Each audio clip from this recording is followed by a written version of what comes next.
ما ينفعش، استحالة ان المخرج الكبير والقدير والمؤرخ المسرحي دكتور عمرو دوارة يبقى عامل مسرحية وما اروحش اتفرج عليها. لا وكمان معاه كل الفنانين دول. يلا بينا.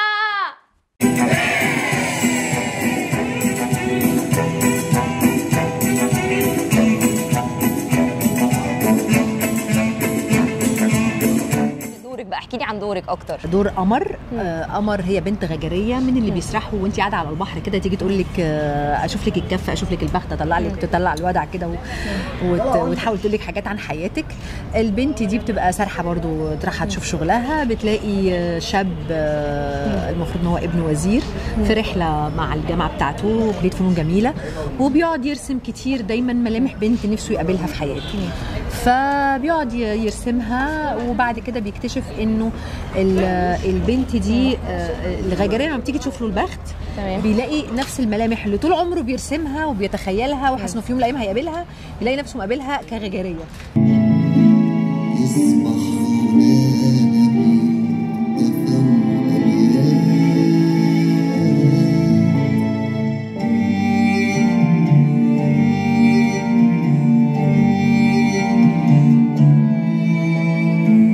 ما تنفعش.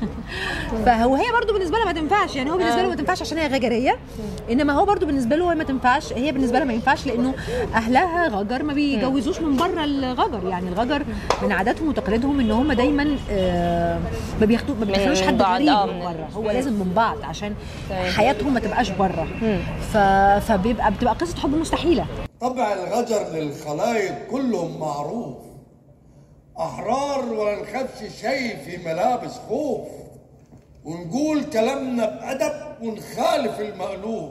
دي المسرحية الكام اللي بتقدميها؟ المسرحية الكام رسميا 4 تقريبا، الرابعة. بس حاجات يعني كل اللي عملته قبل كده كان أطفال. دليل واضح على يانا يا شيخ، على جمر، على أخلاقها، على شرفها.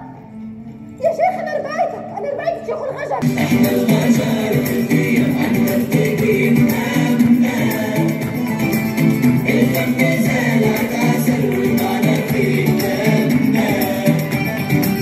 إحنا الغجر في الخيام غاليين يا أحبابنا، ما نخافش غير ربنا ولو حتى اتصدنا. احكي لي عن دورك في مسرحية قمر الغجر. هو دور كابوريا ده اساسا صياد، وبعدين بينزل البحر يصطادوا معاه ابنه، وابنه كان هيغرق فبياخدوا راكته بيعوم لحد ما بينقذه. وبعدين بعد كده بيقرر ان هو ما ينزلش البحر تاني عشان مركب بحر بلع مركبه، وبيقرر ان هو ما ينزلش البحر تاني ويفتح قهوه للصيادين وبتاع. وبعدين بيحصل ان في اللي هي البطله ميرنا وليد بتحب ولد طالب في الجامعه، فبيحصل ان هم عايزين يتجوزوا وبتاع، في كومبينه بتحصل من فتاة زميلته، وكابوريا بيبقى ليه دخل في الحكايه بحيث ان هو بيتفق مع الدكتور رؤوف وبيتفق مع القبيله وبيعملوا كومبينه بحيث ان هي في الاخر بتتجوز. الله عظمه على عظمه يا ست، جايلك من طنطا. تسلم يا كابوريا. طيب قولي دي المسرحية الكام اللي بتقدمها؟ لا المسرحيه الكام دي انا عملت حاجات كتيره قوي. عملت طبعا بداية طبعا جوز ولوز وتكسب خيشه ولا بلاش كده ودستور يا سيادنا وكرنب بزبادي وازعرينا وخربشه وشيء في صبري، وعملت ما تستفهمش، وعملت حاجات كتيره. طبعا تاريخ كبير طبعا. عملت حاجات كتيره، مسرح كتير. طبعا مصمم استعراضات وممثل، مكافأة قد كده. اللهم صل على النبي. اللهم لا حسد. تعالى عايزك. وابنك ما شاء الله معاك، يبقى المكافأة 3 دلوقتي. طموح. تعالى عايزك. تعالى. اللهم لا حسد. بشجع عليك يا باشا. الاستاذ النجم الكبير استاذ سيف عبد الرحمن، انا مبسوطه جدا ان انا قابلت حضرتك. انا كمان بجد مبسوط جدا، فرحانه قوي. انت حلوه زي حضرتك كده، منوره الدنيا. وجايه اتفرج على عرض قمر الغجر. يا رب يعجبك. يا رب. طبعا يعني حضرتك واستاذه ميرنا ودكتور عمرو دوارة اكيد هيبقى جامد يعني. يا رب. لا فعلا الموضوع حلو. بيتكلم على 3 مناطق، على الغجر وعلى الصيادين، بحر جميل. وبعدين بقى طلبه الجامعه، وانا طالع استاذ الجامعه، واخد معايا شباب ورايحين نقضي يوم هناك. تمام. يا صباح الفل يا دكتوره. اهلا دكتور رؤوف. اهلا بيكي. ازيك؟ الحمد لله يا ست. تسمح تقبل دعوتي على فنجان قهوه ونتكلم 5 دقايق؟ ده شرف عظيم يا دكتوره، بس بعد اذن حضرتك ده واجب عليا، معلش اتفضلي. دكتور عمرو دوارة، الف مبروك على عرض قمر الغجر، بجد مبسوطه جدا ان انا جايه احضره النهارده. انا عارفه الله يبارك فيك، انا سعيد جدا انكم منوريني النهارده، والحمد لله عوده بعد 10 سنوات توقف عن الاخراج طبعا بسبب كورونا وثوره يناير 2011 ويونيو 2013، لكن كان لازم العوده بعرض كبير بالظبط. فالحمد لله اوبريت غنائي استعراضي في 11 استعراض، وطبعا بيجمع بين الكوميديا والرقص والغنى، وايضا يكفي اقول في 30 ممثل و30 راقص وادوار سنويه بخلاف 10 ورا الكواليس. كبير العرافين ابو البنت الغجريه قمر الامارات، هي دي. بعد شويه هتلاقيني قاعده معاه، تدي له الجواب ده وما تقولوش من مين. امبوسيبل. ليه؟ الليفر يعني؟ استيو بدودي سعودي دودي.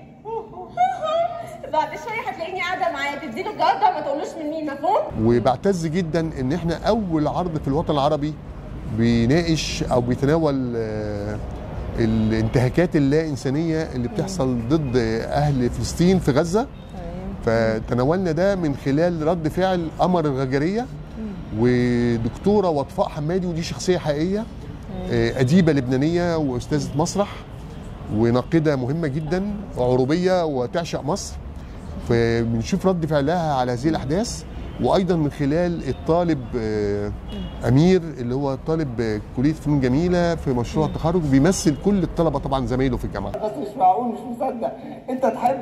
ايوه اخويا احبه، ما احبش ليه؟ يعني عايز تفهمني ان نوار الغجريه دي خطفتك عن كل البنات اللي انت عرفتهم؟ يا راجل ده انت كل يومين مع واحده. انا ما رضيتش اقول لك عشان ما تقلقش عليا كده، صدقني يا كل البنات اللي انا عرفتهم دول كانوا مجرد فسح وخروجات مش اكتر، تضييع وقت يعني. طب انا عايزه اعرف بقى، يعني حضرتك كان بقالك كتير قوي بتعمل بروفات وبتعمل كاستنج للمسرحيه دي، عايزه اعرف معاييرك لاختيار كاست العمل.